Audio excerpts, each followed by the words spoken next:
Luego de la nota de Milton, vamos a ver un poquito más acerca de este fichaje en la selección nacional, como fue de Mauricio Cienfuegos.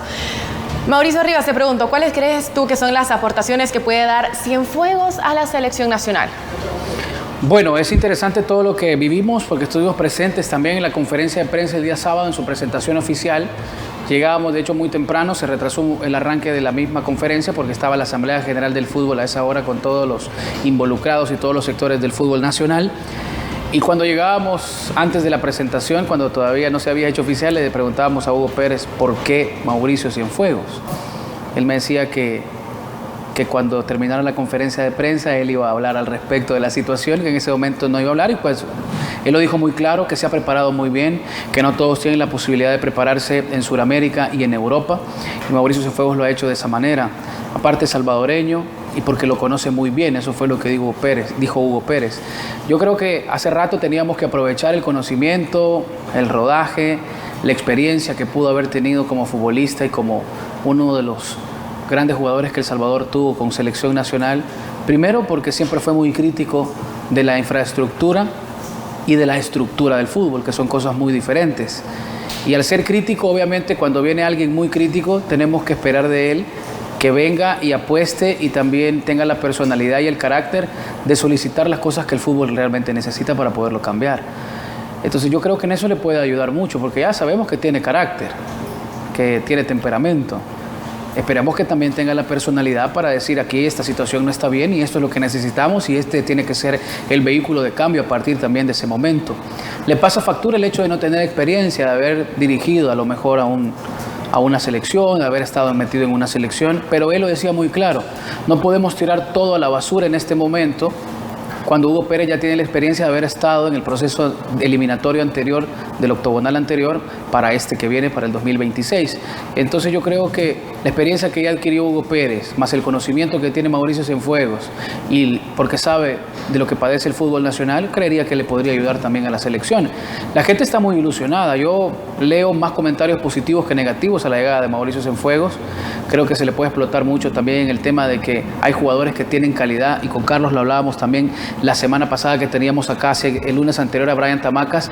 Nuestros jugadores como Brian Tamacas, como Alex Larín, tienen la calidad, por ejemplo, para jugar en la MLS. Uno ve partidos de MLS cuando viaja a Estados Unidos y realmente le hace falta la habilidad del jugador salvadoreño. Yo creo que también podría ser un agente, un vehículo importante de Cienfuegos, que por ejemplo en Galaxy lo reconoce muy bien, le tienen mucho respeto, y decirle, mira, este jugador te puede ayudar mucho, y así puede a lo mejor entrar algún jugador también al Galaxy o a la MLS. Es decir, hay muchas situaciones positivas con la llegada de Mauricio Cienfuegos.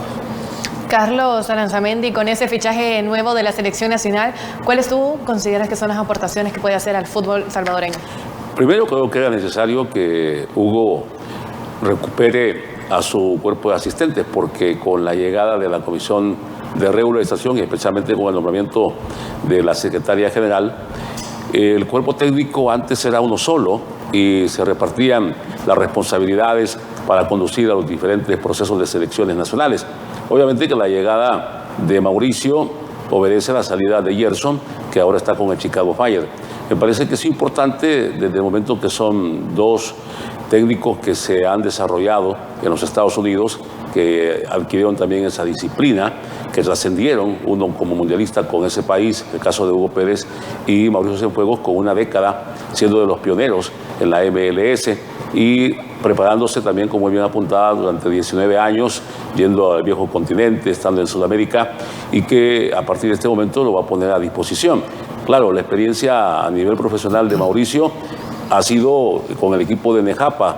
Parecía que el proyecto iba encaminado a surgir como uno de los mejores, porque tenía el respaldo del alcalde Canjura en ese momento, pero lastimosamente ya sabemos qué es lo que pasa con las comunas, ¿no? Ayer tenemos el ejemplo de Ilopango, tenemos el ejemplo de Marte Soyapango, el de Sonsonate, que desafortunadamente las alcaldías no deberían meterse en los temas de fútbol porque tienen otras prioridades, y ahora que tienen menos presupuesto, pues ahí están 3 equipos desaparecidos. También desapareció el Nejapa porque los demás no siguieron con el mismo impulso que tenía René Canjura, que también tenía contactos con otros países que beneficiaban, especialmente Cataluña, a la comunidad de Nejapa.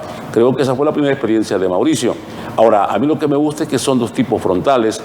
porque Hugo a lo mejor puede ser un poquito más político, pero cuando aprieta, aprieta. En el caso de Mauricio siempre fue su característica, es frontal, llamando al pan pan y al vino vino.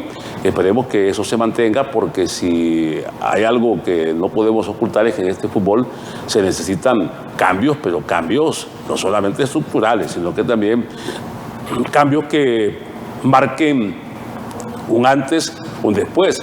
Ya estamos experimentando situaciones complicadas, como por ejemplo lo de la sub-17, que viene de ser goleada y que no es culpa del cuerpo técnico, sino que también es parte de lo que ha sucedido en este país, amparados en el tema de la pandemia. 3 años sin competencia sub-17, ¿qué le podemos exigir a Juan Carlos Serrano? Lo más grave del caso es que de repente nos hablan de una selección que va a ser conformada con 5 jugadores nada más salvadoreños nacidos en el país, y el resto van a ser jugadores de ascendencia salvadoreña, pero que residen o han nacido, por ejemplo, en los Estados Unidos. ¿Qué le vamos a hacer? También aquellos tienen derecho, porque sus padres emigraron y han trabajado tanto para mantener todavía en pie este país, pero la realidad es esa. Es impresionante lo que está sucediendo. No es posible que El Salvador solamente tenga, por ejemplo, 5 jugadores de Turín, 2 de Chalatenango, es decir, 7 jugadores de la categoría sub-17 son los únicos rescatables para el cuerpo técnico de Juan Carlos Serrano. Esa realidad la encontró también Hugo Pérez, que tuvo que recurrir a los jugadores nacidos en Estados Unidos o en otros países. Entonces, yo veo entusiasmado a Mauricio, porque dice que le parece que el equipo jugó bien la eliminatoria, que el equipo hizo un buen papel en la Copa Oro. Claro que espera muchísimo trabajo. Yo creo que los dos tienen capacidad, que los dos tienen la voluntad, el deseo de sacar adelante el país, pero claro, ojalá que sean ellos